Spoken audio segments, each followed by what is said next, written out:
We want to welcome you back to another episode of Between Us and Y'all. I'm Yasmin. I'm Nafis. And this is Between Us and Y'all, a podcast created for a safe space for mothers and their young adult sons to have safe conversations about healthy topics. We're grateful to be here today and to be sharing another topic with you, Nafis and I. Today we're going to be focusing on continuing the conversation on religion, and we'll go a little bit more into that shortly. But before we do, we want to take some time for, normally we like to advertise for a local business, but since many of our listeners are celebrating Eid, we want to take some time to dedicate this time to all of our listeners who are celebrating Eid al-Fitr. We want to wish you an Eid Mubarak and hope you have a great time with your family and friends. We hope that you are opening your gifts and that you are looking forward to more gifts to come. We are celebrating as well, so we're looking forward to celebrating with our community and each other. All right. So as we continue a conversation on religion, let's focus now on what expectation and reality really looks like as it relates to religious adherence. What do you believe is expected of you from me in regards to your religious adherence? Can you give me more detail or what? So maybe you think that I expect you to pray every day, or I expect you to cover your body a certain way, or to, things that are related to that, or, whatever you think. I think that definitely, kind of along the lines that you just said are some of the things that I feel like I'm religiously adherent to is, adhering to is. Well, what do you think I expect from you? Not what you're actually doing yet, but what do you think I expect you to be doing as far as religious adherence? I think what I expect is. What I expect. Yeah, what you expect. Mm-hmm. Me praying every day. Mm-hmm. Like you said, dressing appropriately. What does appropriate dressing look like? Or what do you think that I expect that to look like? Maybe something that's not too revealing. Mm-hmm.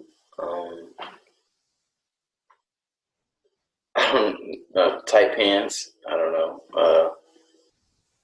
Something that has a bad image on it, or derogatory words, or something on it. Something that just has a negative meaning. Okay. So. And what about the reality? What is the reality of your religious adherence? What does that look like?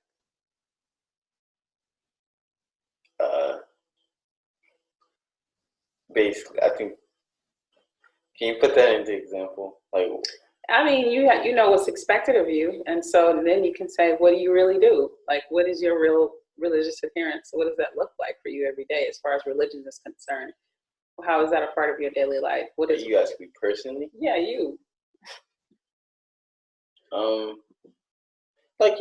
dress appropriately. There's not a lot of stuff that I was saying, I don't really wear maybe tight jeans or stuff that has bad images on it, or stuff that has bad messages on it, or I try to increase my prayer every day.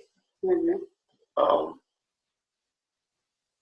So I think the things that I touched on, I'm starting to do more as I get older, or make it more of a priority. Okay. What about you? So you could reverse the question on me as far as Well, I don't have an expectation. But so you don't have any expectations of me as far as my religious adherence? I guess I do, but I don't. What is it? I never asked myself that question. So to be honest, I really don't know. Okay, well, I can talk about what I assume you expect. I assume you expect me to, be aware of how I'm dressing, not to be too revealing when I go out, and not, similar to what you said, showing, super tight clothes and, dressing in a modest way. And also, I do expect you to expect me to pray, and whether I'm the person who's reminding our family to pray, or whether I'm talking about prayer in a certain way, I expect that from you. And also I expect, you to have an expectation of me to always bring religion up in some way. when we're out and having regular conversations, sometimes you say, I may change the conversation and make it, spiritual when it wasn't, and so I expect you to have that expectation of me. And for our listeners who didn't catch our conversation last time, we were talking to the Abdullah family for our first part of this conversation on religion. And they were just talking about traditional versus non-traditional practice and the impact on everyday life. So we are continuing that conversation. You ready for our next question? The next question is, outside of our home, our expectations and reality may be totally different when we are adhering to religious practices.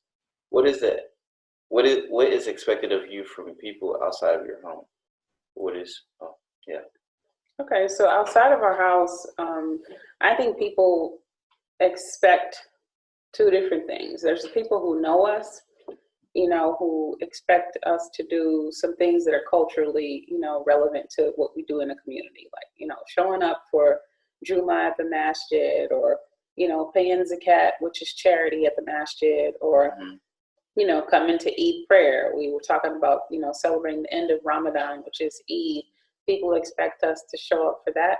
I believe that people expect us to, adhere to the 5 pillars of the religion of Islam, which is our religion that we practice. They expect us to pray, to fast, to give charity, to, do all those things, that we're supposed to do. And so I think that's one of the things. But then there's the people who don't know us, and they don't know much about Islam. And so they have some negative expectations of us, that they think maybe our involvement is going to involve something that has to do with a bomb, or it's going to have to do with something negative when it comes to other people's religions, because a lot of people don't know that, Islam is a religion that's accepting of many faiths, and we know about many faiths too, but oftentimes people don't expect us to know that. So what about you? I think I have the same answer. I'm agreeing to what you said. I definitely think in terms of maybe the expectation that people outside of the community may have is that maybe all Muslims speak fluent Arabic, and that, we wear like garments such as like thobes or like Arab clothing on like a day-to-day basis. And for some people that might be true, but for other people, you can still be Muslim and wear quote unquote regular clothes, whatever your regular clothes are.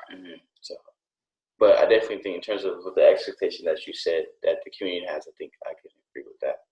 Okay. And then the next question is, what is your religious reality outside of our home?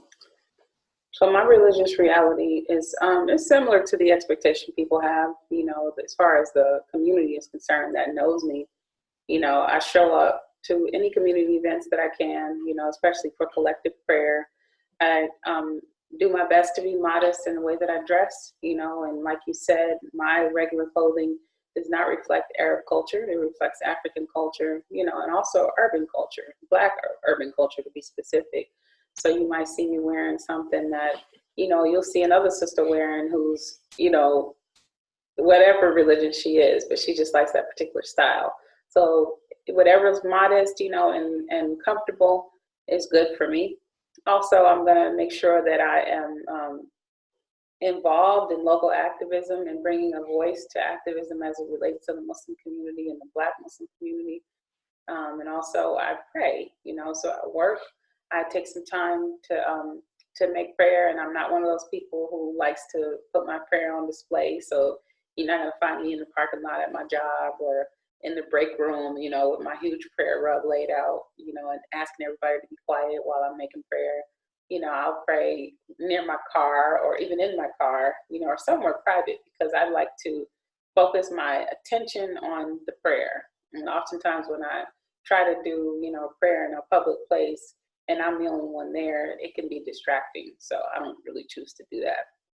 Also, my reality as far as the religion is concerned is just making sure that your friends are involved in any collective community stuff, we have going on. I try to make sure that they're invited if they'd like to come, if they want to, so that you won't feel isolated, in your religious practice as far as a young adult. What about you? Outside of the house, what does your religious reality look like? I think give us a card. I think that's become a much bigger thing for me. Like me and my friends, Okay. like especially when we're at Juma, we definitely like to give back to the community that helped raise us. Okay. So in any way possible, definitely like you said, praying, but not like just showing out And or displaying for everyone else. so. But because that is a very important and sacred thing to me. Mm-hmm. So definitely not saying that I'm gonna just pray when I get home, or no, I'll just sit some time and I'll pray, and then I'll get back to whatever I was doing. Maybe in anything and everything that I do, always thinking of if this is going to be a sin or a deed, or do I get blessings from it? And before you do something. So being conscious of what I'm doing, and also always praying, always asking God for guidance, always asking God for faith. For courage to take on any task, and just definitely keeping my prayers, just keeping those consistent. Okay. Where do you get your examples of healthy ways to adhere to your religious practice from?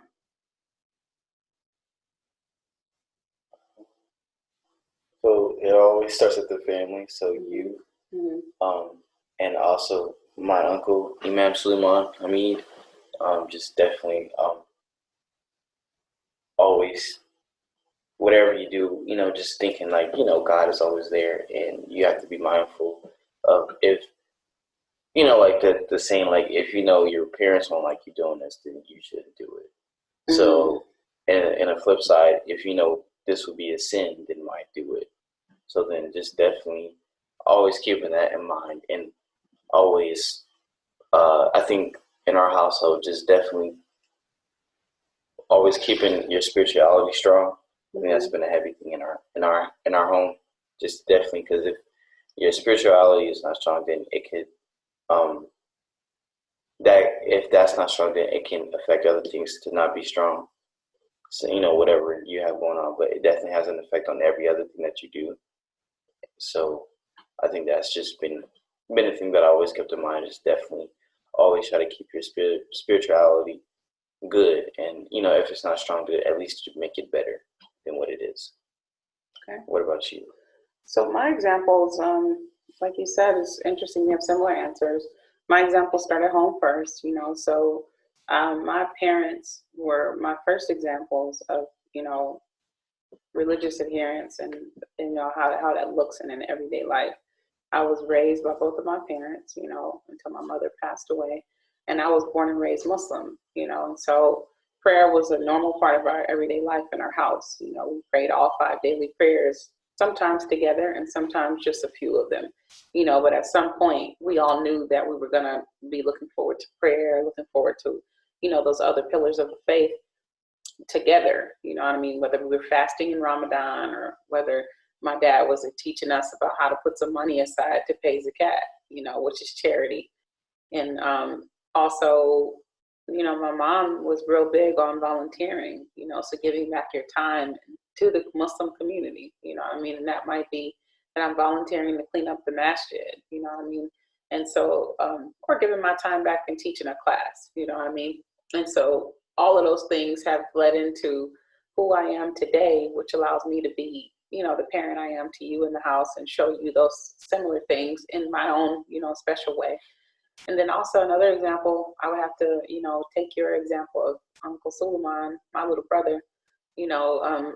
A lot of people see him as a religious leader out in the open. I get the chance to see him behind the scenes, as my little brother, and get to see, the making of a lot of the things that he's planning, or, his insecurities, or maybe something he's nervous about, that a lot of people think that he is not nervous about. And I get to see how faith has helped him to be able to stand strong, and come out, in the front of all these people looking amazing while he does it. And his wife as well, Shahida, my sister-in-law, she's an excellent example also that I look to as far as religious appearance, because she is real cool and real chill and consistent, which is something I aim to do, to be like. I think that I'm like that in some ways, but I know that Shahida is like that in a lot of ways. you can pretty much count on what Shahida's mood is going to be like, which is something I can't really say for myself. My mood is kind of temperamental, you know what I mean? But she's pretty much, consistently the same person, and I would accredit that to not only who she is, but also, her ways of trying to model her life based on the Prophet, which is he was very consistent, in his behavior. He became angry every now and then, but for the most part, if people were to describe him, they could all describe him as very similar. And one of the, nicknames for him was El Amin, the one you can trust. And so I think people could easily have a description like that of Shahida or Uncle Suleiman, Auntie Shahida or Uncle Suleiman, with names like that. So those are some of my examples. And also I take some examples from people who are not Muslim, and I won't take the time to name all of them, but I do have some people who live a very righteous life, and it's, part of their everyday life. Mm-hmm. In reality, religious adherence looks different for everyone on a daily basis. What are some examples of ways you didn't expect your religious adherence to come up in everyday life? Oftentimes at work, when I'm having to practice patience, with inpatient coworkers, I may go into chanting in my mind, which we call dhickering, where I'm using that as a way to calm myself down and to say something that's honest as opposed to being disrespectful and rude. I didn't expect that to be a thing that I had to do so much, but I have to do it a lot at work, because I work with people who spirits are just, all over the place, and they could be, kind of rough, towards me. I have to practice religious adherence. One time that was a little bit surprising for me was when I had to write, something, a reflection for work. And I didn't know, how they really use my words.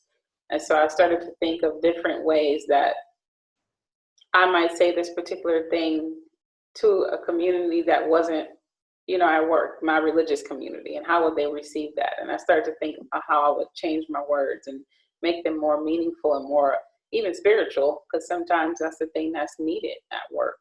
People think that you can't talk about spirituality at work because it's going to make people feel some kind of way because you're trying to push your religion, but you could discuss it in a way where you're just acknowledging a higher power and acknowledging the fact that a higher power may be at play when you are needing to see it, secure a deal or something like that. Mm-hmm. So that's the one thing. And then also, I remember when we were applying to school for you, I didn't expect to have to pray so much about the applications, the applications and them coming in and scholarship money and all that kind of stuff. I didn't really expect that to be so much, but that's one of the things. What about you? I definitely say in terms of college, because I go to HBCU, mm-hmm. I go to Alabama A&M, but the school there, a lot of people are Christian, so mm-hmm. having to keep, my faith in mind and trying to be strong in just what I do and how I practice it, and people going to church on Sundays and just trying to figure out what I could do to keep that consistent. Also been trying to find more Muslim friends on campus, so we'll try to fast together or mm-hmm. try to do things that Muslims do, and so we'll try to incorporate that in our daily lives. Definitely going back to school again, just seeing people that are really into their faith, like going to church as much, that just trying to read more Quran or dhikr more, and just trying to pray. I do a lot of praying, so I like to make prayers and tags a lot for a lot of things that I need help with, or that I think I should need help with. Mm-hmm. And yeah, I do that all the time. So definitely when you're talking about, applying to school, is definitely praying on that too, on, what schools that I get into and what scholarships and etc. Okay. How has the influence and exposure to interfaith practice had an impact on your own religious adherence? And what do you mean? So when interfaith is where you're interacting with people of other faiths, when you were talking about people at your school, for instance, that are going to church on Sunday, I know that, in our family, we have friends and we have, even family members who don't practice the same faith. When we interact with them or when they're teaching us something about their faith, that's considered interfaith because we're both sharing something about our particular faiths. How has the exposure to that, those other faiths and those people who practice them had an impact on what you do as far as your religious adherence? I think it's impacted me big, especially, for example, I had traveled to Malaysia maybe a couple years ago, and we had to visit a Buddhist temple. And with that, they was telling us, all the stuff that goes in and like vicaring and stuff like that. So chanting. So I was finding a lot of similarities, but also finding ways of how to, not I don't want to say incorporate, but do things that because there might be some things that people don't agree with in the faith, in any faith that people do. But I feel like you should try to put your own. You should put it into a way that you can understand it. So I think that's been a way that I've been trying to do, is not to be like, oh, I'm going to take this and take this from this religion and, force it together to work for me. It's more so I'm going to incorporate, for example, meditating. A lot of Buddhists and Hindus do a lot of meditating. And what way can I incorporate that into my faith? So, meditating and also vicaring. And maybe after that, ending that off with maybe just some prayer, like actual, making 2 rakats, which is, extra. So definitely just trying to, incorporate that, because I definitely think a lot of religions do have similarities, and they kind of do, they have a lot of similarities, and definitely I don't want to shy away from it, because, there could be some ways that other religion does something and it can really benefit you.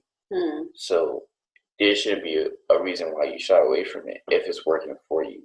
Okay. And I feel like people sometimes shy away from it because it's like, oh, well, I'm in this religion and I can't do that, because if I'm practicing another religion, then that might be, I'm breaking the rules, or that might be considered a sin or something. What do you think? So, similar to what you said, I've tried to be very intentional about educating myself about my religion first and understanding it, to the fullest extent.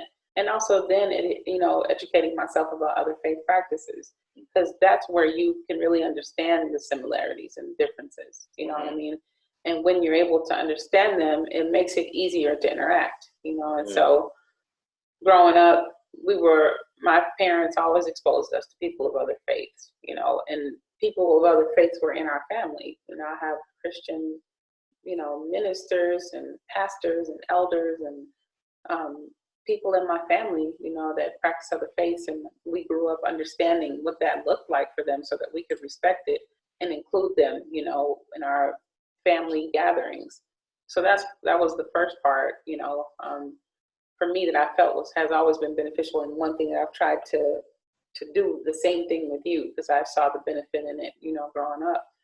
And then also, very similar to what you said, when I've educated myself about those other faith practices and I see something that I find of benefit, I first try to find the similarity that it has with my own faith practice. So I'm not, overlooking a particular thing in my faith practice, but then I try to see ways that I can mesh the two. For example, I know in the religious practice of Ifa, which is an African traditional religious faith practice. That's a lot, a mouthful. But basically, I learned that they have a belief that there are certain deities, that are responsible for certain things. Like somebody's responsible for wind, one deity is responsible for the water, and, all types of things like that.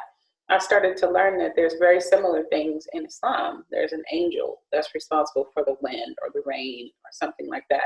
But at the end of the day, it's all of those deities and those angels are answering to a higher power. That's God. And maybe God is called a different name, in each faith practice, but at the same time, it's very similar in the understanding.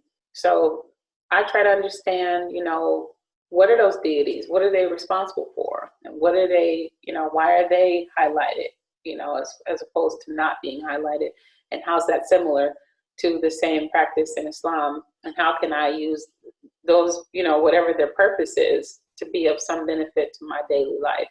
That's one of the things. And then also I try to make sure that I expose you and myself to what religious adherence looks like for other people in their daily lives, so that I can understand, my friends or the people that I work with, or even just the world, So sometimes when I'm watching, some type of performance that is supposed to be politically related, and I know that it's a religious, adherence that's really happening, I can understand that some political person is really incorporating religion in their political campaign, and the people might not know about that because they don't understand the faith practice. That's one thing. And then also just understanding how to celebrate other people. I have, Christian family members, and I would like to understand how to, celebrate their holidays and how to support them in that, how to support them in grieving, because everybody's grief process doesn't look the same when it comes to a funeral, for instance. My faith practice might be different than somebody else's who is not Muslim, when it comes to grieving the loss of a loved one. So I just try to educate myself as much as possible. Are there any interfaith practices that interfaith practices that took a long time for you to really understand, please? Share them. All right, so when we say interfaith, we're talking about stuff that's happening within our faith. That's not somebody else's faith. When you're not interacting with someone else, intra-faith is within your own faith. So for me, some interfaith practices that took a little bit of a long time for me to understand were specifically with the Sufi community. And that was like Sufi Muslims have some practices that are a little different than what I grew up as a Sunni Muslim, Orthodox Muslim. I didn't understand why they were doing it. And one of them was sometimes they might write a prayer down with ink that dissolves in water, and they put it in water, and then they drink the water. And some people believe that is going to, have an effect on them spiritually. I didn't really understand that at first, But talking to my friends who are, Sufis, I started to understand that. And also I didn't quite understand the power of how they do dhikr is a little bit different than how, Sunni Muslims do it. They're very intentional about when they dhikr, what time of day, and what type of particular things that they're saying, and how often they're saying it.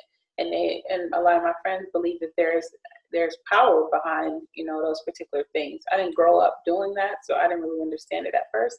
And actually, I even had friends who would say that was forbidden, to do something like that. But when I really started to understand what they were saying, I started to understand the power of chanting and the power of, of affirmations, really, that they were saying, and I appreciate it. So those were two of the things I didn't really understand at first. What about you? I think one that I've understood more is probably fasting.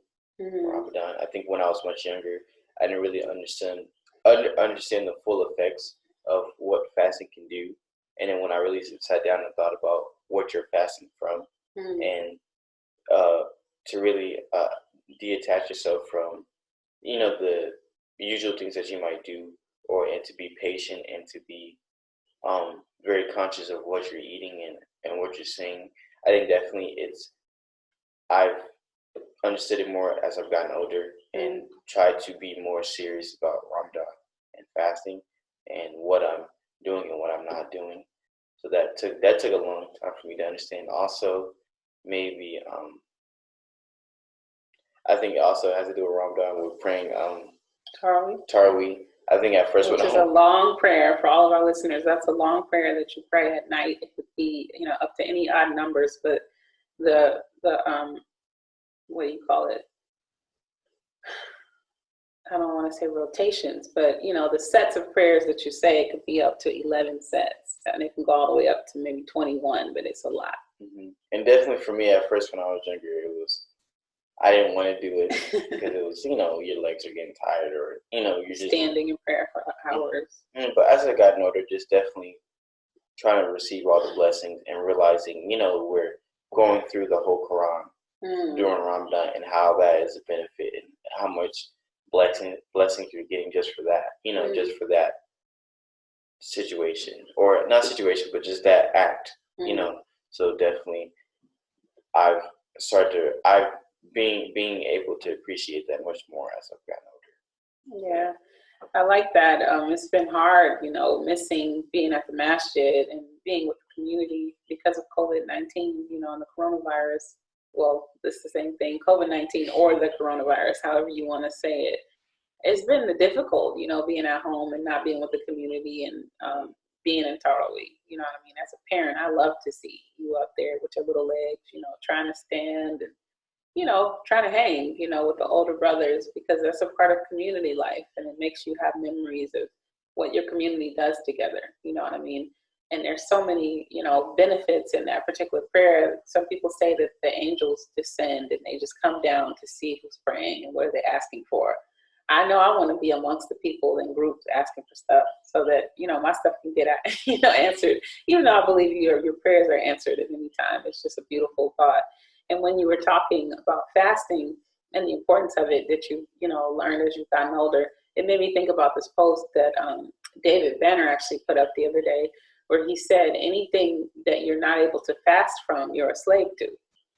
And when I started, when I read that post, I was like, wow, this is major, because it relates to the whole purpose of fasting in Islam, that you are trying to control your urges, you're trying to control, have some type of self-control over eating and, cursing or anything that you're doing in an excessive way, so that you become the master of that and you're not a slave to any of it. So I'm glad that you are, learning more about it as you're getting older and not, feeling so restricted. For listeners, my son started fasting when he was about 5. I started fasting at the same age, actually. And we both started with half a days, and now he's been fasting, for the remainder of his life so far, and not having any problems. So I'm grateful that you haven't had an issue and that you're doing it at all, because some young people are like, yeah, I'm not doing that. So that's cool. So do you face any challenges with your religious adherence preferences among your friends? Yes. What does that look like? I'll definitely say, again, fasting, because fasting is a challenge. It definitely it's a challenge, because I don't want to say a good majority, but most of my friends are not Muslim, and so definitely during the times of Ramadan, like, we want to do a lot of hanging out that requires us being outside or doing something that requires a lot of energy.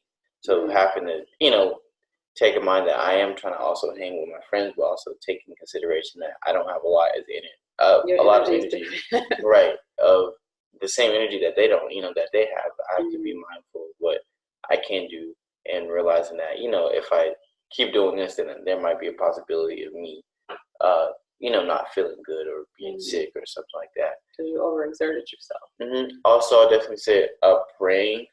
I think my friends now have been more accepting of it and been wanting to do it also, because I have nice friends. I like to present the idea, like, for example, a lot of my close best friends, I might invite them to the masjid. So it's like, hey, if you want to hang out, I want to hang out with you, but I still got to go to the masjid. So we got to go there first. So we got to go to Juma. And like, it's funny, because sometimes like one of my close friends, Shamari, we always joke around, because he's been to the masjid a couple times, and we'll just talk about, and he'll just like, man, like, I'll be sitting there and I'm just listening, and he's just talking about God and just different ways of talking about God, and I'm just sitting there just listening, and we'll joke about that, but I'm also realizing that he's taking it in, and not just there, just, okay, I'm just here and I want to leave. There's also that he's listening and, trying to put it into the way that how he sees things, or how he does stuff, and what he can do to maybe do something different. So I definitely try to expose my friends to this stuff that I got going on in terms of religious things. What about you? So my challenges it's interesting, because when you were younger as a parent, I used to have a challenge of trying to expose you to other people and other practices, religious practices, but also surround you with friends who were practicing the same religion as you. You know what I mean? So it started to become a challenge at some point, because you're like, wait a minute, that person doesn't believe the same thing I do, and sometimes I thought that it might confuse you, you know what I mean? So I just tried to be intentional about my explanation about what was going on and what they had going on, and just hope that you would gravitate towards what was best for you. You know what I mean? And it looks like, Islam has been that choice, which is what I'm happy with. But I mean, if you had decided you weren't going to be Muslim anymore, I didn't, I was worried about how was I going to prepare myself for that. And luckily I haven't had to, you know what I mean? So I did make sure that your friends were involved and invited to anything that we did so that they could understand, like I said earlier, that they were always welcome. And, whatever we were doing is not something that would exclude them. You know what I mean? As far as me now, some of the challenges I face, it's interesting that you said prayer, because amongst my Muslim friends, oftentimes I'm the only one who's stopping to make salat, to make prayer. And they're like, how do you go from listening to trap music and then we were hanging out and then eating and, chilling at this event, and now you want to make salat in your car? Like, how are you doing that? Which is, in my mind, they're saying to me, you can't do both. Like, you can't be a person who hangs out and listens to music and does what they consider secular, normal behavior, and also be a person who actually stops to pray and then comes back to it.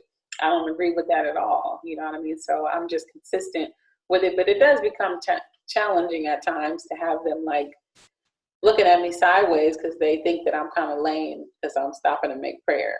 You know what I mean? Or another challenge that I face might be, again, at work.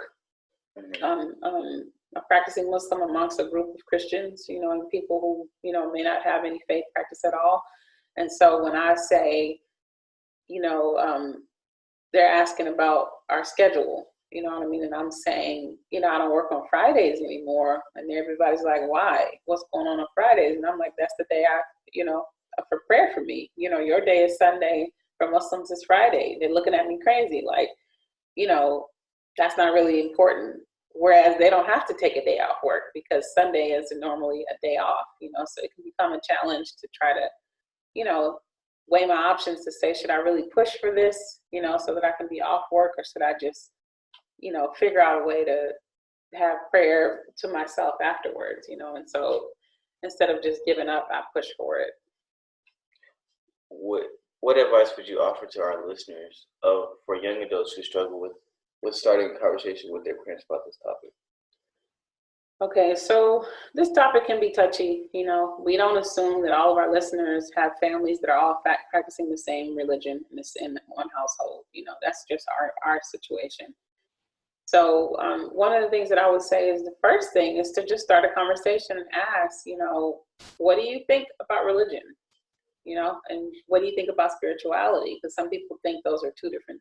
Well, some people say they are two different things. They're not exactly the same thing. So I would say just opening a conversation about what is religion, and what is spirituality, and what does that look like for you on a day-to-day basis, and also asking, how has it been for you, growing up in this family, adhering to religion in the way that, I've modeled as a parent.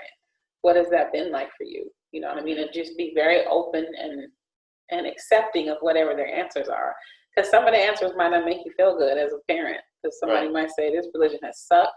I don't believe anything you've taught us. This is the worst religion ever. Some people don't want to hear that. They don't want to look at their child as being somebody who leaves a faith or doesn't love it the same way that they do. So I would say be open and be prepared, for their answers. And also I would say think outside of the box about ways to incorporate religious adherence into your daily life. It doesn't have to be something that's stoic and, quiet. You just, solemn and sitting there, sad in prayer. It could be something very happy and joyful. So I would say think outside of the box on ways to incorporate that. How about you? Definitely before you have the conversation, will always come with an open mind and always come. What conversation? About religion. Mm-hmm. Any conversation about religion, because yes, it is a very sensitive topic, and always come with curiosity, and always not don't come from a point where this person is trying to bash me for what I'm saying, or judgment, because definitely when you're coming from a place of judgment, then there's a lot of misunderstanding that can happen, and a lot of well, since you said this, I'm thinking that, for example, if someone was to say, I'm thinking about changing my religion, it could be taken as, oh, you don't like what how I raised you in terms of you doing this religion. They're making assumptions. Making assumptions, and definitely just in terms of religion, definitely explain like or try to explain where where the problems that you might be having in terms of or where you're not really understanding maybe some parts of the religion, so you can really get down to the bottom of it. But I think you should do that with yourself first before you invite that conversation, because sometimes when we have these conversations, we don't know what we really don't understand. And so I feel like if you don't understand, then how you think that, how can you explain it to someone else? So I'd also say don't make it a conversation that try to make it a comfortable conversation, because it's not an uncomfortable conversation. To some people, I definitely think you should try to make it to a point where, how you see spirituality or religion are definitely a conversation, because, people's minds about religion and faith practices do change sometimes frequently. So be open to change. And just always provide solutions. So definitely, do your research, and also try to go maybe visit a place or a religious place, so you can actually see it firsthand. Because you can do research, but seeing it firsthand, you can actually and feeling it and smelling it. You can actually get a much different experience for it. So you can actually understand, okay, is this really what I want to do, or is this what I want to practice, or put my faith in, my courage in, and into it. So I definitely think you should do that first before you maybe have that conversation. Okay. Well, I really enjoyed this conversation. This has been a nice follow-up to our first part, on religion. I've learned a lot. I'm glad that you're so open, with having a conversation about this particular topic, because a lot of young people are not thinking about religion at all, and they're not, interested in it in this particular way. But because we are, I'm grateful that we've had a conversation about it. I hope that our listeners have appreciated our discussion, and I hope that you've learned something. And if you have something to share with us that we didn't touch on, feel free to share in the comment section, or reach out to us to let us know, what particular part of this conversation you would like us to engage with you on. We're always interested in welcoming that particular communication. We want to again say Eid Mubarak to our listeners. We hope that your Eid season has been great and your celebration is enjoyable. This has been another episode of Between Us and Y'all. We always want to part with our encouraging words of encouraging you to work hard, to pray hard, love hard, and spend some time playing hard together. Thank you guys for being here. Peace.